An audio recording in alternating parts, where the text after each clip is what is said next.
우리 그리스도인의 삶은 두 가지 종류로 성경이 말씀하고 있습니다. 특히 구약 성경에서 그리스도인의 삶, 하나님의 백성의 삶을 두 가지 어떤 장소, 지리적 환경에서 삶이 이렇게 펼쳐진다라고 말합니다. 그 두 종류의 삶은 바로 가나안이거나 혹은 광야입니다.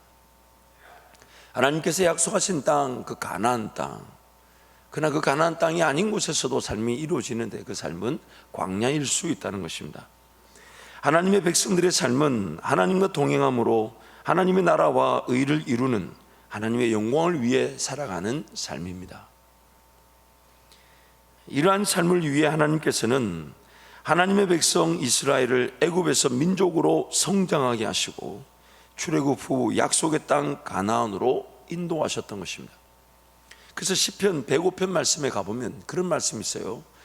이 야곱의 가족들이 수가 영성하여, 그 수가 적어서 인민족 저민족에게로 이리저리 시달린다.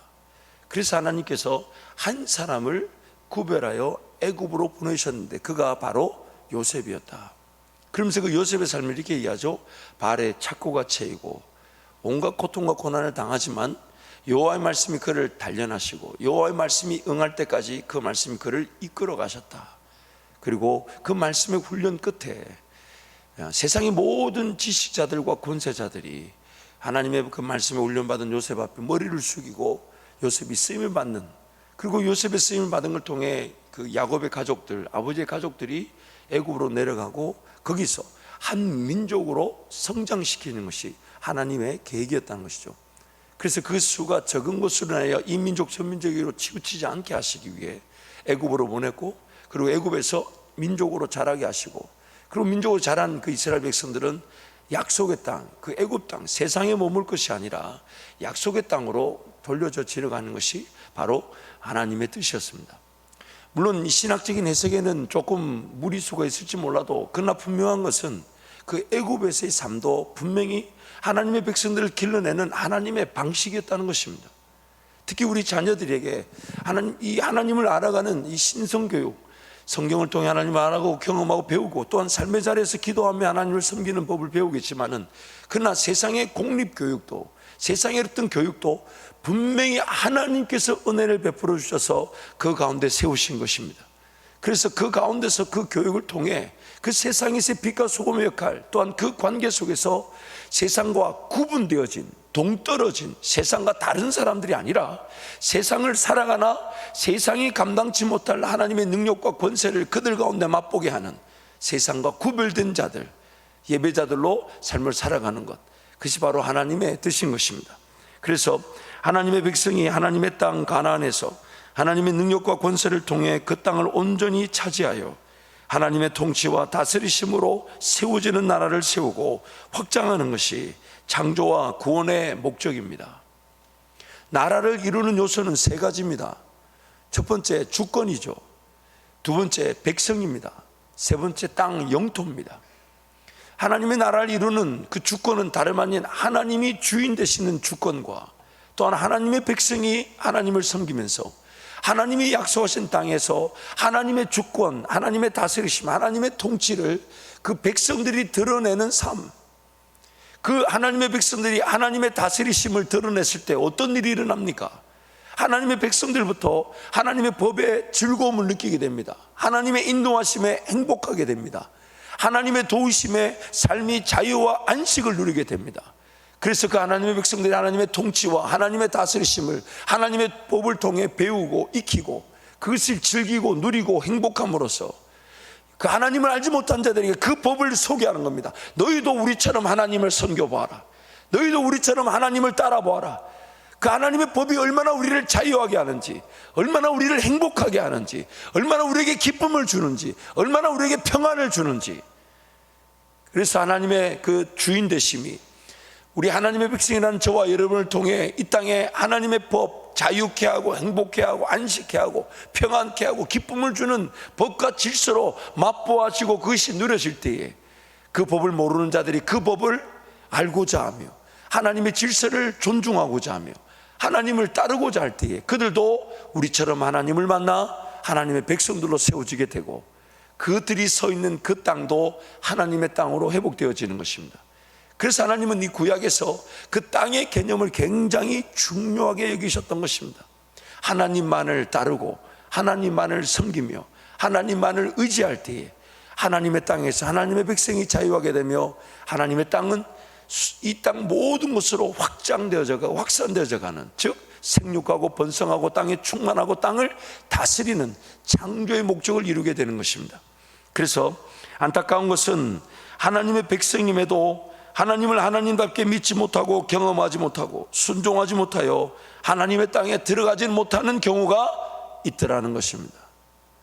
안타까운 것은 하나님의 백성이라는 우리가 하나님을 제대로 모르고 믿지 못하고 경험하지 못해서 하나님이 인도하시는데 그 인도하심을 따라가지 못하여 하나님의 땅에 거하지 못하는 안타까움이 있더라는 것입니다. 하나님의 땅은 하나님의 백성들을 위해 하나님께서 예배해 두신 곳이며 하나님을 전적으로 신뢰하고 의지하고 따르면 모든 것이 해결되고 주어지고 채워지는 곳이지만 하나님을 알지 못하고 믿지 못하면 자신들의 시선과 관점에서 하나님의 땅을 거절하게 됩니다. 하나님의 땅을 거절하게 됩니다. 민수기 14장 1절에서 5절 말씀 우리 함께 선포하겠습니다. 함께 갑니다.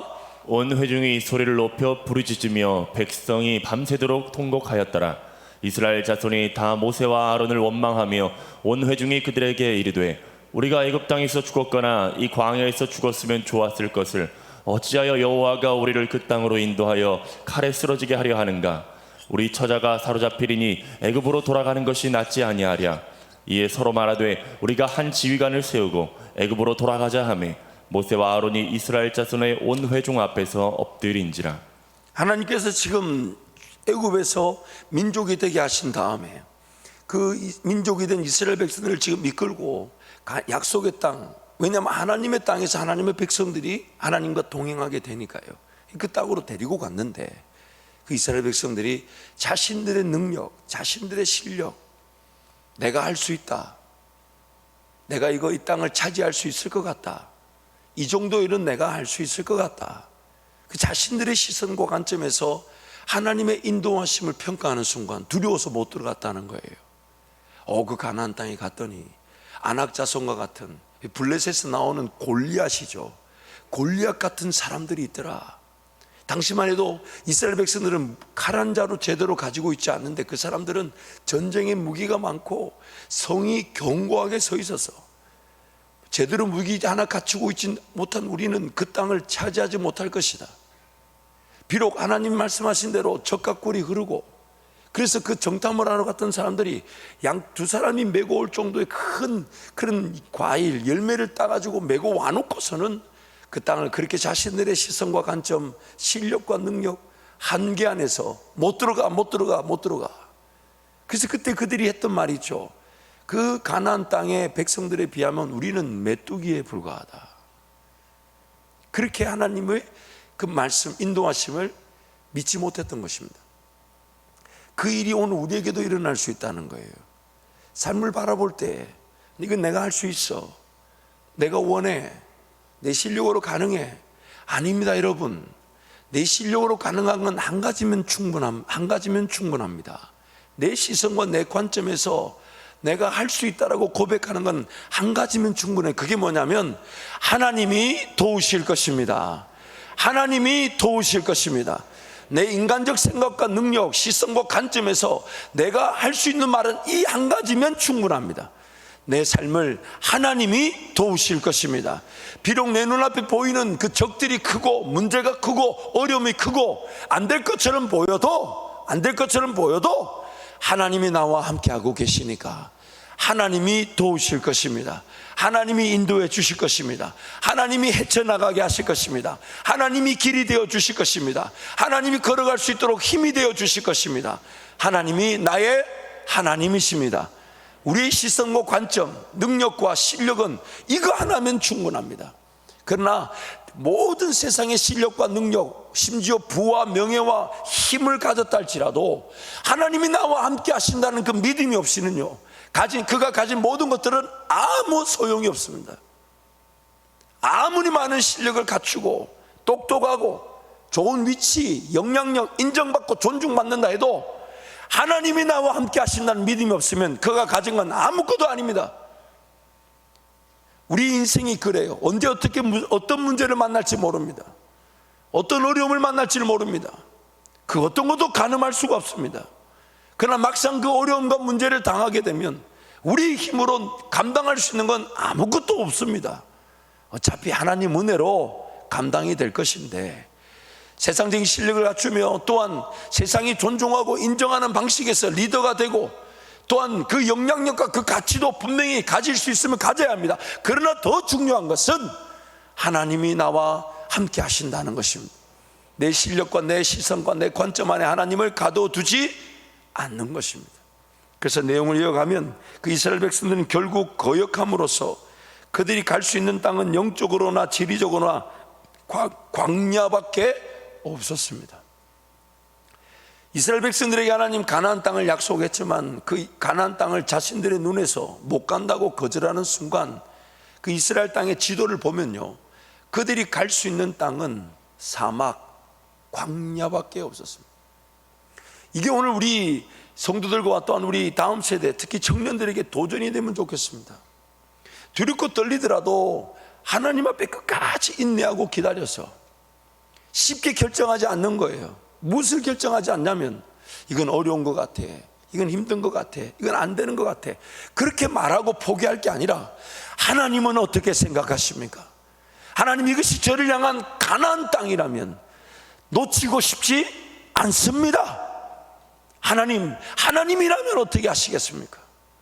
그래서 하나님 앞에 끝까지 기다려서 하나님의 뜻을 묻는다는 이유로 시간을 좀 보내고 삶이 좀 더딘 것 같고 돌아가는 것처럼 보여도 가나안 땅을 놓치지 않기를 축복합니다.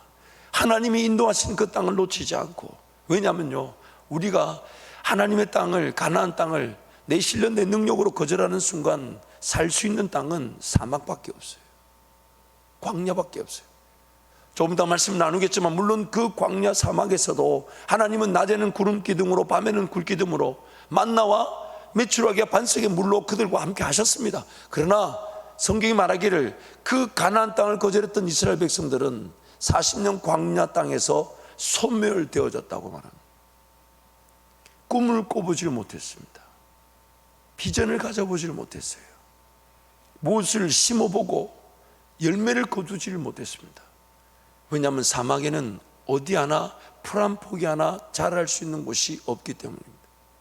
내용을 이어서 가면 하나님의 백성임에도 제 지배와 영향력에 사로잡혀 하나님을 온전히 믿지 못함에도 불구하고 하나님께서는 포기하지 않으시고 인도하신 곳이 광야입니다. 그래서 두 번째, 광야는요 회복의 기회일 수도 있고 혹은 심판의 장소일 수도 있습니다. 광야는요 회복의 기회일 수도 있고 심판의 장소도 있습니다. 비록 약속의 땅 가나안을 거절하였다 할지라도 하나님께서는 자기 백성 이스라엘과 영원히 동행하셔서 광야 길에서도 낮에는 구름 기둥, 밤에는 불 기둥으로 보호하시고 반석의 물과 만나와 메추라기로 먹이셨습니다. 가나안 땅을 거절하고 하나님께 불순종하였음에도 하나님께서는 어쩔 수 없이 가야 하는 광야 삶 가운데서도 자기 백성들을 지키셨지만 하나님의 복심은 어쩔 수 없는 광야 속에서 하나님을 경험하고 알아감으로 하나님을 더욱 신뢰하고 의지하는 자들이 되길 원하셨습니다. 어쩔 수 없이 가야 되는 광야랄지라도 거기서 하나님은 그 백성들을 좀 더 하나님을 알아가고 의지하고 믿는 자들로 세우시기를 하나님 원하셨어요. 그래서 신명기 8장 1절에서 6절 함께 선포합니다. 내가 오늘 명하는 모든 명령을 너희는 지켜 행하라. 그리하면 너희가 살고 번성하고 여호와께서 너희의 조상들에게 맹세하신 땅에 들어가서 그것을 차지하리라. 내 하나님 여호와께서 이 40년 동안에 내게 광야길을 걷게 하신 것을 기억하라. 이는 너를 낮추시며 너를 시험하사 내 마음이 어떠한지 그 명령을 지키는지 지키지 않는지 알려 하심이라. 너를 낮추시며 너를 줄이게 하시며 또 너도 알지 못하며 내 조상들도 알지 못하던 만나를 내게 먹이신 것은 사람이 떡으로만 사는 것이 아니요 여호와의 입에서 나오는 모든 말씀으로 사는 줄을 내가 알게 하려 하심이니라. 이 40년 동안에 내 의복이 헤어지지 아니하였고 내 발이 부르트지 아니하였느니라. 너는 사람이 그 아들을 징계함 같이 내 하나님 여호와께서 너를 징계하시는 줄 마음에 생각하고 내 하나님 여호와의 명령을 지켜 그의 길을 따라가며 그를 경외할지니라. 하나님께서는 불순종으로 인하여 갈 수밖에 없는 광야 여정이 하나님의 백성답게 회복되고 새로워지는 기회가 되기를 원하십니다. 출애굽한 이스라엘 백성들을 영적 형편을 고려하신 하나님께서 가깝고 빠른 해변길이 아닌 시내산이 있는 광야길로 인도하셨던 이유도 바로 이것이었습니다. 그래서 출애굽기 13장과 14장에 가보면요, 이제 하나님께서 그 출애굽시킨 이스라엘 백성들을 인도하실 때 이렇게 말하십니다. 이거는 하나님이 그들의 형편을 고려하셔서 감당할 길 혹은 피할 길을 주신 은혜인데, 그게 뭐냐면 해변길, 즉 바닷가 길로 통해서 가나안 땅 가면 가깝고 빠른 길이지만, 그러나 그 땅에는 이미 블레셋 족속들이 살고 있기 때문에 이 지금 전쟁을 치를 만한 준비가 안 되어 있다는 걸 아시고, 그 블레셋 있다는 그 이유로 하나님이 일부러 그 이스라엘 백성들에게 묻지도 않으시고요, 이스라엘 백성들 영적 형편을 아시고 그 시내산이 있는, 그래서 일부러 홍해 바닷길로 그들을 인도하셨던 거죠. 하나님께 맡겨놓으면 하나님께서 내 형편을 아시고 최고의 길로 나를 인도하십니다. 도망가거나 뒤로 돌아서지 않게 하십니다. 내 형편을 모르시지 않아요. 딱 한 가지면 됩니다. 하나님이 나와 함께 하셔서 하나님이 나를 도우십니다. 하나님 나를, 지금 이 길을 하나님이 인도해 가고 계시며 하나님께서 넉넉히 감당케 하실 것입니다. 그래서 내용을 해석하면, 하지만 여전히 하나님을 믿지 못하고 불평 원망 등으로 하나님을 의심하고 하나님의 하나님 되심을 시험하였던 이스라엘 백성들은 광야에서 소멸되고 말았습니다. 그러나 그 가운데서도 끝까지 하나님을 신뢰하고 믿음을 지킨 여호수아와 갈렙은 광야 40년 이후 가나안 정복 전쟁의 주역이 되었을 뿐 아니라 약속의 땅 가나안에서 하나님의 땅을 기업으로 차지하는 영광을 누렸습니다. 여호수아와 갈렙의 나머지 모든 사람들은 광야에서 다 소멸되고 삶을 마쳐버렸지만, 약속의 땅을 정탐하고 그 땅을 하나님 우리에게 주실 것이라고 믿었던 여호수아와 갈렙은 40년 광야 생활 동안 죽지 않고 가나안 땅 정복, 가나안 땅을 차지하는 일에 주역이 되었을 뿐 아니라 그 두 사람을 통해 약속의 땅이 어떻게 차지되는지를 성경이 우리에게 말씀해 주고 있습니다. 그러므로 오늘 결론의 말씀입니다. 하나님을 자신의 한계 안에 가두지 마십시오. 하나님을 자신의 한계 안에 가두지 마십시오. 이스라엘 백성들이 하나님을 믿지 못하고 거절하고 불순종한 가장 대표적 이유가 자신의 인간적 한계 안에 하나님을 가두어 두었기 때문입니다. 우리가 못하면 하나님도 못하실 거야. 우리가 안 되면 하나님도 안 되실 거야. 이스라엘 백성들의 문제가 뭐냐? 바로 그것입니다. 하나님이 하실 수 있는데 인간적 한계 안에 하나님을 가두어 둔 것입니다. 하나님이시라도 이 일은 못 하실 거야. 이런 건 하나님도 하실 수 없으실 거야. 이제 우리는 끝나서 더 이상 소망이 없어. 이제 정말 끝인가 봐. 살고 싶지 않아. 아닙니다, 여러분. 하나님이 살아 계십니다. 하나님이 살아 계십니다. 헤쳐나갈 일이 없고요, 능치 못하심이 없고요, 비록 지금 놓친 것처럼 보이고 아쉬운 것처럼 보여도 여러분 괜찮습니다. 하나님 의지하는 자들에게는 하나님이 전화위복의 기회, 이번 우리 청년부 수련회 주제처럼 역전의 기회가 얼마나 많은지 모릅니다. 우리 하나님께 맡겨놓으면요, 지난날의 실수, 심지어 나의 죄악까지도 하나님은 하나님을 찾을 수 있는 좋은 장치로 사용해 주실 수 있으십니다. 하나님께 맡겨놓으면 역전의 기회가 되지만 하나님을 의지하지 않으면 자기가 가진 것이 자신의 삶의 전부가 되어버립니다. 그래서 광야 여정 중에서도 하나님은 온전히 신실하셨습니다. 자기 백성 이스라엘을 끝까지 용서해 주시고 은혜로 이끌어 주셨습니다. 하지만 이스라엘 백성들은 물이 없으면 물이 없다고 절망하고 먹을 것이 없다면 먹을 것이 없다고 낙담하였습니다. 또한 물과 먹을 것이 해결되니 이번에는 애굽의 노예 시절 고기 가마 곁에서 주워 먹었던 고기를 그리워하면서 먹을 수 없을 것이라고 불평 불만하였습니다. 그게 바로 오늘 민수기 11장에 고기 달라고 원망하고 불평했던 거예요. 여러분, 한 가지만 오늘 간단한 팁을 하나 가르쳐 드릴게요. 이스라엘 백성들처럼 광야에서 소멸되는 그런 위기가 우리 가운데 있을 수 있는데, 이스라엘 백성들이 광야에서 하나님께 불순종하여 그 소멸당했던 그 사건들을 자세히 살펴보면요, 딱 한 가지만 조심하면 괜찮아요. 한 가지만 딱 조심하면 광야에서 망하지 않는데, 그 한 가지가 뭐냐면 원망하고 불평하는 거. 요것만 안 하면 됩니다. 여러분 보세요. 정탐꾼 12명이 가나안 땅을 둘러보고 10명의 정탐꾼은 그 자리에서 멸망을 당하고 2명은 여호수와 갈렙이었는데 40년 광야 생활뿐만 아니라 약속의 땅도 들어갔어요. 근데 그 10명과 2명의 정탐꾼의 차이가 뭐였습니까? 10명은 악평하였고 2명은 하나님을 의지하자 했어요. 무엇의 차이입니까? 입술의 차이입니다. 입술의 차이. 물론 그 마음의 생각들, 판단들, 이런 것들이 영향력을 가지고 있어서 입술로 말할 수밖에 없다라고 말하더라도 궁극적으로 생각은 그러하고 마음은 어떤 이상한 판단들이 든다 해도 끝까지 입술을 지키기를 사모할 때 하나님 앞에서 불평하고 원망만 하지 않아도 멸망당하지 않습니다. 불순종하거나 거역할 수 있는 대부분의 위기는 사라질 것입니다. 하나님 앞에서 입술을 지키는 것. 그래서 우리는 선포하는 것입니다. 내 입술에 예수 그리스도 이름의 권세가 담겨지기를. 우리 한번 선포할까요? 예수 이름으로 명령하노니 원망과 불평은 사라질지어다.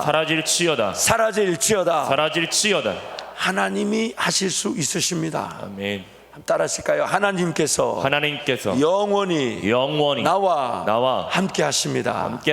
하나님은 하실 수 있으십니다. 그래서 내용을 이어서 가면요, 하나님의 손은 결코 짧지 않으십니다. 하나님의 손은 결코 짧지 않으십니다. 하나님의 손은 결코 모자라지 않습니다. 하나님의 손은 결코 부족하지 않으십니다. 그러므로 하나님께서는 아무것도 없는 것에서 창조를 이루신 창조주이십니다. 하나님을 의지하시고 우리 하나님을 자신의 한계 안에 가두지 마십시다. 그래서 여러분, 제가 그 어떤 영상을 봤더니 카일 아이들만이라는 이 목사님의 이제 요즘 책에 제가 조금 많이 이렇게 빠져 있는데, 그 목사님의 그 유튜브 영상 중에 그 메시지 중에 그 영상이 너무 좋아서 제가 우리 이거는 이제 크레딧이라 그러죠. 도움을 준 우리 큰딸 사라가 영상의 영어를 저한테 적어서 줬고 번역은 제가 해야 했습니다. 그리고 번역이 어려운 건 빼고 쉬운 것만 번역을 했습니다. 할 수 있는 것만 하지만 하나님이 도우시기 때문에 보니까 번역이 조금 이 글이 뭐지 좀 애매하더라고요. 그래서 모르는 건 빼버리고 아는 것만 최선을 다해서 번역을 했습니다. 제가 한번 읽어드릴게요. 오늘날 교회와 성도들의 가장 기초적인 문제는 하나님의 가치를 평가절하 한다는 것입니다. 그래서 우리의 하나님을 너무 작게 여긴다는 것. 영어로 이렇게 얘기하더라고요. Our God is too small. 그러면서 내용을 읽어보면요, 만약 당신이 하나님을 섬긴다면서 당신의 직업을 통해 삶의 안정과 편리만을 목적으로 한다면 당신의 하나님은 너무 작은 것입니다. 만약 당신의 하나님이 위험 부담을 가질 일을 하지 않고 안전하게 살아야 한다고 말씀하시는 것 같다면 당신의 하나님은 너무 작은 것입니다.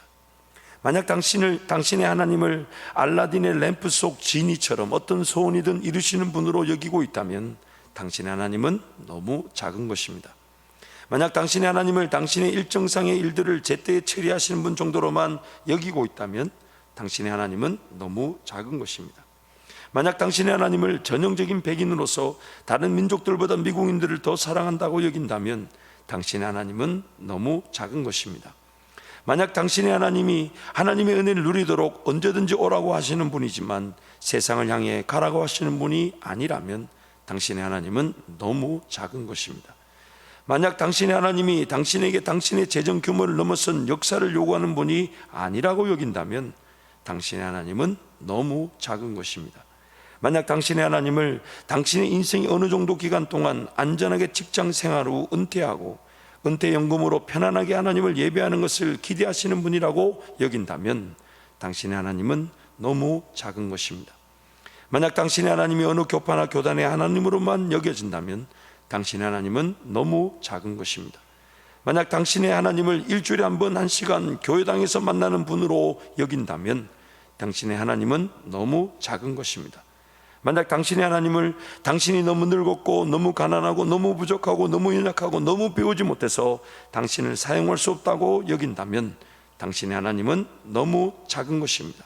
만약 당신의 하나님을 당신의 박스, 즉 생각, 판단, 이해, 결정, 선택 안에만 딱 들어맞아야 하는 분으로 여긴다면 당신의 하나님은 너무 작은 것입니다. 박스를 풀어 헤치십시오. 그 안에 하나님을 가둬두지 마십시오. 하나님께서는 그렇게 작으신 분이 아닙니다. 그렇게 평가절하 되실 수 없으신 분이십니다. 그래서 그 영상 제목이 Your God is too small. 여러분, 배는요 항구에 정박해 있도록 만들어진 것이 아니라 거친 파도를 항해하기 위해 만들어진 것입니다. 오늘 우리의 삶은요 이 땅의 삶을 살아가기 위해 지음을 받은 것이 아니라 이 땅의 삶을 통해 거친 세상 믿음 가지고 하나님과 함께 살기 위해 지음을 받은 것입니다. 그래서 언덕을 넘어 창파에 배를 띄워 내 주 예수 은혜의 바다로 항해하는 우리 모든 성도, 특히 자녀들이 되시기를 축복합니다. 하나님은 그 은혜의 바다에서 우리를 기다리고 계십니다. 비록 집어삼킬 만한 파도가 있고요, 또한 정말 우리를 넘어뜨릴 온갖 악재들과 어려움이 기다리고 있다 할지라도 걱정하지 마십시오. 하나님이 그 풍파를 헤쳐나가도록 우리와 함께 하실 텐데요, 성경에 보니까 우리 예수님이 우리와 함께 하시면서 그 풍파를 헤쳐나가는 여러 모습들을 보여주시잖아요. 이런 풍파 속에 우리와 함께 하시든지, 아니면 바다를 잔잔케 하시든지, 아니면 그 바다 위를 걷게 하실 분이 우리 하나님이십니다. 그러므로 오늘 우리의 삶, 우리는 그렇게 만들어져 있습니다. 믿음의 세계, 보이지 않지만, 그래서 여러분 살려고 하는 삶이 아니라 주님이 이끌어 가시는 그 길을 걸어가려고 하는 삶이 될 때 우리는 한계 안에, 우리 이성의 생각 안에 하나님을 가둬두는 것이 아닌 하나님을 따라감으로써 우리의 지경이 넓어지는 삶을 살게 될 것입니다. 그러므로 이 시간 통성으로 한번 같이 기도합시다. 하나님, 하나님께서 나와 함께 하시기에 믿음의 세계, 그 풍파를 두려워하지 않게 하여 주시고, 나의 한계 안에 나를 가둬두지 않게 하여 주시고, 하나님과 동행하는 인생이 되게 하여 주옵소서. 하나님, 항구에 정박하는 인생이 아니라 그 풍파를 헤쳐나기 위해 지음을 받은 배처럼 믿음의 세계, 믿음의 바다, 은혜의 바다를 향해 마음껏 저어가는 복된 인생이 되게 해달라고 주님 찾고 함께 기도합니다. 주여